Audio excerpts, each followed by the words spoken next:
soon as you boot up Silver Edge and play it for a few minutes, it's really hard to believe that it's a simple homebrew instead of a full-blown release. Sure, the visuals are somewhat bland and simple, but its gameplay is what helps it stand out. It's a side-scrolling shooter that sees you jumping into a ship and taking on wave after wave of enemies with only a handful of options at your disposal. Thanks to the tight and responsive controls, dodging incoming projectiles can be performed with ease, and after some practice you'll need to get this down, as it isn't long before the entire screen is full of enemies and incoming shots that have the potential to stop you dead in your tracks. One highlight of the experience has to be the boss encounters which appear at the end of each stage. They are meticulously designed both visually and mechanically, which forces the player to study their patterns and counter with the right strategy. Although Silver Edge is nowhere near one of the greatest shooters of all time, for a homebrew game it is well worth checking out. Turok is a PSP homebrew that takes a huge amount of inspiration from the Turok series that first debuted on the Nintendo 64. It sees players taking on the role of the fictional brother of the original's main protagonist, who sets off to take revenge against a group of rogue militants that have somehow unleashed a torrent of ruthless dinosaurs upon his homeland. Armed with only a tech bow and a knife to begin with, you set off to unravel the secrets and true intentions of the invading force. Now, the entire experience runs on a modified Quake engine and presents all of the action from a first-person perspective, and although it's not impressive by today's standards, seeing the PSP pump out the fully 3D environments and aspects that make it up is a joy to behold. Gameplay-wise on the PSP, it does take a bit of patience to get used to the control setup, but thanks to the fast-paced action and generous amount of items and weapons you'll find along the way, there is plenty of fun to be had throughout the single-player campaign. You'll find yourself swimming, jumping, and climbing through the varied environments that all manage to add a distinct flavour to the on-screen action. If you've never got around to trying it out on your PSP, this one is pretty self-explanatory. It's Minecraft, but on the PSP. Obviously, it never got the chance to receive an official version now, so seeing it up and running on Sony's first handheld is pretty cool. Naturally, it's a pretty bare-bones version of the game when compared to the latest release, but it does pack in a survival and creative mode, as well as a ton of items that can be used within the world. I won't waste your time and sit here explaining what Minecraft is, as most who are watching are bound to already have a pretty good idea of what the game is all about. So if you're looking to play it on the PSP, it is possible, and thanks to the work of the developers behind it, it's a pretty good version as well. Beats of Rage shares much in common with the popular Streets of Rage series from the early 90s. If you're at all familiar with the franchise, you will instantly feel right at home with BOR. It's a side-scrolling beat-em-up that allows the player to choose from one of 3 characters who each possess their own slight differences during play. By default, each of them can execute a 4-hit combo and a jump attack that can take out enemies, but these aren't the only options at your disposal. Simply by walking into an enemy, you can initiate a grapple that gives you 3 different types of hold attacks, or a throw that can affect enemies in the surrounding area. Complementing these basic attacks are a selection of special moves that help even the playing field in tight situations. The first requires a pretty risky charge up that leaves you vulnerable but pays off with the range of its execution, whilst the second grants you a brief period of invincibility while sacrificing a portion of your health. All of the mechanics come together to present an extremely well balanced and rewarding gameplay experience that fans of the genre will instantly fall in love with.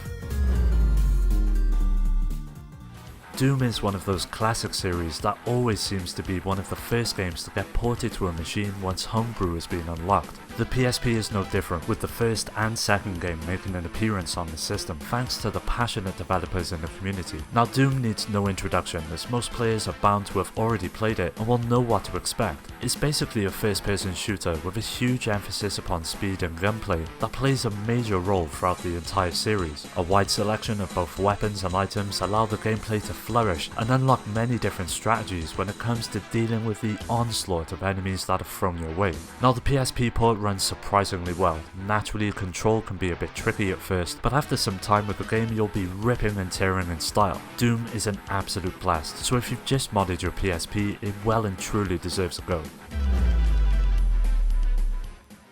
Zelda: Return of the Hylian is a homebrew that carries on the story after the events of A Link to the Past. It shares much in common with the game that clearly inspired it, right from the visuals down to the minute-to-minute gameplay. But don't let the somewhat uninspired presentation fool you, as the Return of the Hylian is a surprisingly good Zelda homebrew that packs a real punch. As the player, you take on the role of Link and are tasked with once again banishing Ganon from the world, who has managed to reappear and carry out his plans. At your side, you have the usual assortment of weapons and items, ranging from the Master Sword and bombs to the boomerang and hookshot that all have a role to play throughout the adventure. Thanks to a pretty robust scoring system that keeps track of your progress throughout the course of the game, there are 3 separate ranks to achieve upon completion, which really helps promote subsequent playthroughs for those who want to see it all. If you're a fan of the series, Return of the Hylian is an absolute must.